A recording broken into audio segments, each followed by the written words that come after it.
Hello, my name is Christopher Lee Hoffman, and I'm going to be talking to you about treating gun violence as a public health epidemic. Go ahead, next slide. So a little bit about me. I grew up in an apartment or near an apartment complex where shootings, drug deals, things like that happened fairly frequently. Multiple times you could hear the cops at night trying to arrest people over there. And then I've also had multiple friends who have been injured or died due to gun violence. And I've also served both active duty and in the National Guard and have extensive training with firearms. Go ahead, next slide. So the current problem is that the current problem is the system does not work. So we currently have two ideologies, gun control and pro-Second Amendment. And the issue is that this creates a divide between those who firmly believe in the Second Amendment and those who believe that there should be a lot stricter gun control laws. And the current policy doesn't actually solve the root cause of the issue. And then the media focuses on sensationalizing any type of gun violence that occurs, and they do this to increase viewership and earn more profits. Go ahead, next slide. And so the solution is using a data-driven public health approach. So research is done to figure out what the cause is and figure out how we can use preventative measures and examine what the cause is and fix it. And the idea behind this concept is we want to use information and education instead of restrictions. And these solutions are designed to educate people, provide alternative options, and the policy focuses more on helping other people than taking away their rights. Go ahead, next slide. So I want to talk to you about the actual current system. So there's two systems currently in play right now. First, we have gun control. These are going to be background checks, mental health assessments, firearm registries, restricting access to firearms, limiting the amount of ammunition you can buy. And the other option is the Second Amendment, where you use weapons for hunting, home defense, personal protection, things like that. And so the issue is that people from the Second Amendment believe that all gun control will restrict your access to firearms. You can't have it. If you can, you have to go through a long, lengthy process to actually be able to own a firearm. It also doesn't solve the root problems, and violence is still going to occur. People are going to use knives, hammers, bats, whatever they can to hurt other people. And the people who support gun control believe that the Second Amendment is still going to allow people to have easy access to firearms. People are still going to go out, buy firearms, commit suicide, kill their neighbors. Mass shootings are still going to happen. And all this does is divide the country between the left and the right. Go ahead, next slide. And so just to give you an idea of why this is such a big issue. So right here we have a graph. This is going to be the amount of funding that's being given to a problem. And then this is going to be the mortality rate per 100,000 people.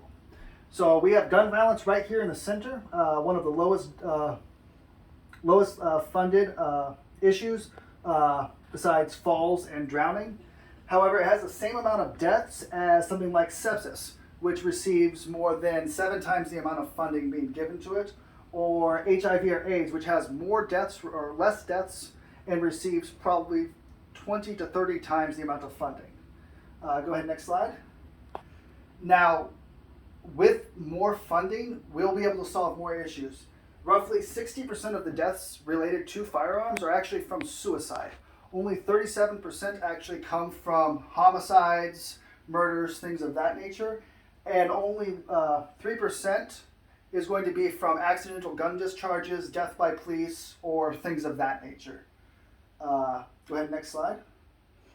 So now that we've talked about talked about gun violence and how the current policy doesn't work, I want to talk about how this is going to be exacerbated.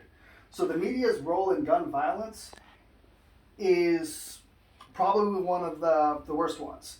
So the media currently focuses on sensationalizing any type of gun violence that occurs. You're going to see it on the headlines for 2 to 3 weeks straight.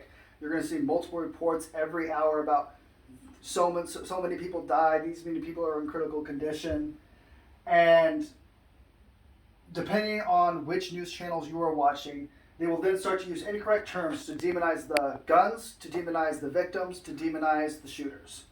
And they'll do this by using incorrect terms. So instead of boys and girls, they'll use men and women, even though the people that are getting attacked or hurt will be underage. They'll use terms like fully semi-automatic or military-grade firearms, even though it's just based on a style and all the weapons generally used are single-shot rifles. There is not a huge difference between each type of gun other than the caliber being used.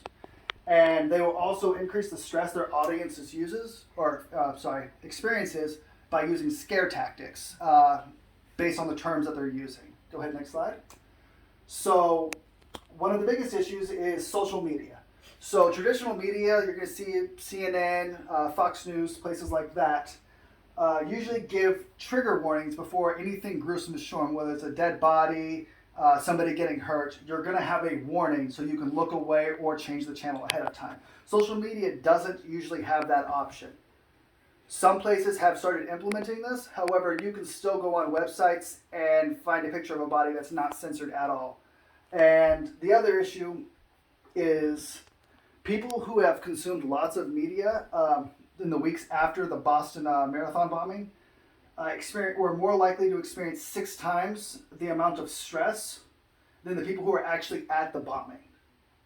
If they hadn't watched the news, they hadn't constantly seen reports about it, they would not have experienced that kind of stress, and they would have been able to live a lot more relaxed life. Go ahead, next slide. So the other issue is misinformation. So the media will twist what's happening to suit their needs and to attract more viewers. An example of this was the shooting in Parkland, Florida. So this is an opinion piece published on Fox News by David Gaynor, and it states that the high school shooting that left 17 people dead is a textbook example of how supposedly neutral journalism is used to promote a left-wing agenda, in this case by showing overwhelming support for gun control. Twisting 17 people's deaths and other people being injured to suit your narrative is reprehensible, and stuff like this should not happen. It's just promoting it's taking away from the conversation of gun violence occurring and changing it into a different topic entirely. Go ahead, next slide. So now I want to talk to you about the public health approach and how it'll work. Go ahead, next slide. So the public health approach works by conducting research. First, we're going to gather data, we're going to collect information, and we're going to figure out why these events are occurring and try and figure out what we can do to solve them. Then we're going to identify the risks being associated with this and try to invent protective measures for these events. We will then proceed to implement the ideas being given, and then evaluate intervention methods and the preventative methods we've currently implemented and continuously improve them. Go ahead, next slide. So I want to show you previous examples. So car crashes, for example, had a death rate fluctuating between 25 and 30 people per 100,000, okay? And then the public health approach conducted research, figured out that a 3-point safety harness from shoulder to hip prevented a lot of crashes. And then they realized airbags deploying could save people's life and prevent them from being ejected from the vehicle. And as these inventions were developed, put in place, car crashes went down. The amount of fatalities per car crashes went down. And for an educational approach, HIV and AIDS is a great example. When HIV and AIDS first happened, people did not practice safe sex. Education was focused more on abstinence instead of providing information that could help people conduct safer lives. So once research was done, they figured out what was going on, how it was spreading.